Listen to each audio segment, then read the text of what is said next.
Tonight, Columbus City Council President Andy Ginther says hundreds of Columbus police officers will be wearing body cameras in 2016. Right now, about 1/3 of police departments in the United States are using those body cameras with the goal of improving safety for the officers and the public and building trust in the community. But not everyone is on board with this idea. NBC4's Marcus Thorpe is live at Columbus Police Headquarters with both sides of the debate. Marcus? What was going to happen here with these body cameras, so we decided to actually shoot some of this on a body camera of our own. That's a GoPro, just to give people a little bit of a view as to what might happen here with the city of Columbus. And Andrew Ginther says it's going to happen for Columbus with a citizen and professional committee report by the end of this year and cameras on cops by the end of next.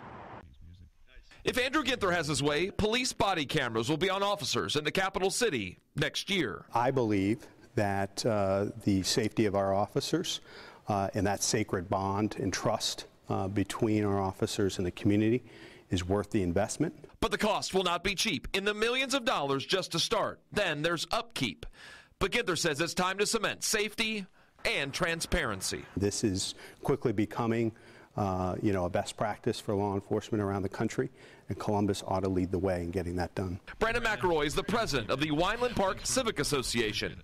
He says body cameras make some sense. It's an opportunity to get ahead of the curve so that we don't run into the situation where we're questioning what happened. If you have a camera to throw in with it, yeah, you got those 2 or 3 stories, but you also have some video evidence. Jason Pappas, FOP Lodge No. 9 president, says there is some concern on how a camera might actually hamper an investigation. Well, now you're going to be on camera, and the likelihood of getting someone who was nervous about being retaliated against to make a statement while being videotaped is pretty slim.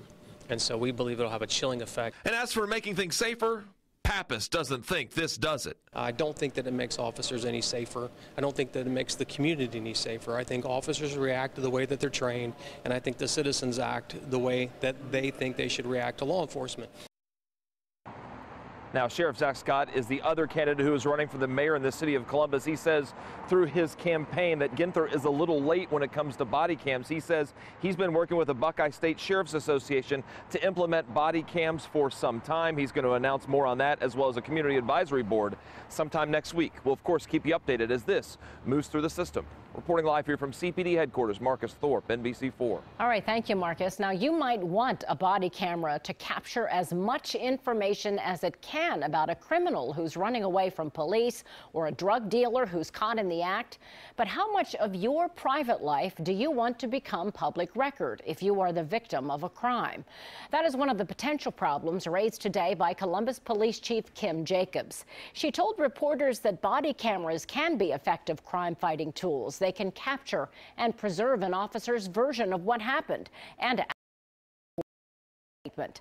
But she also cautions that officers come in contact with people on what might be the worst day of their lives. They are victims of assault or rape, and those conversations would become public record. If you are a burglary victim, your most private spaces would be open to public scrutiny.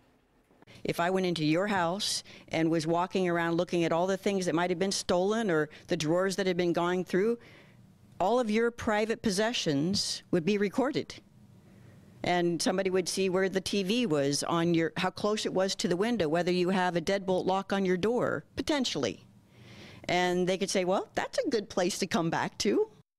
Chief Jacobs also expressed concern about the incredible cost of body camera systems and the computer software that would be required to store all that information. But she is ready to work with city officials to find a way to make the cameras feasible.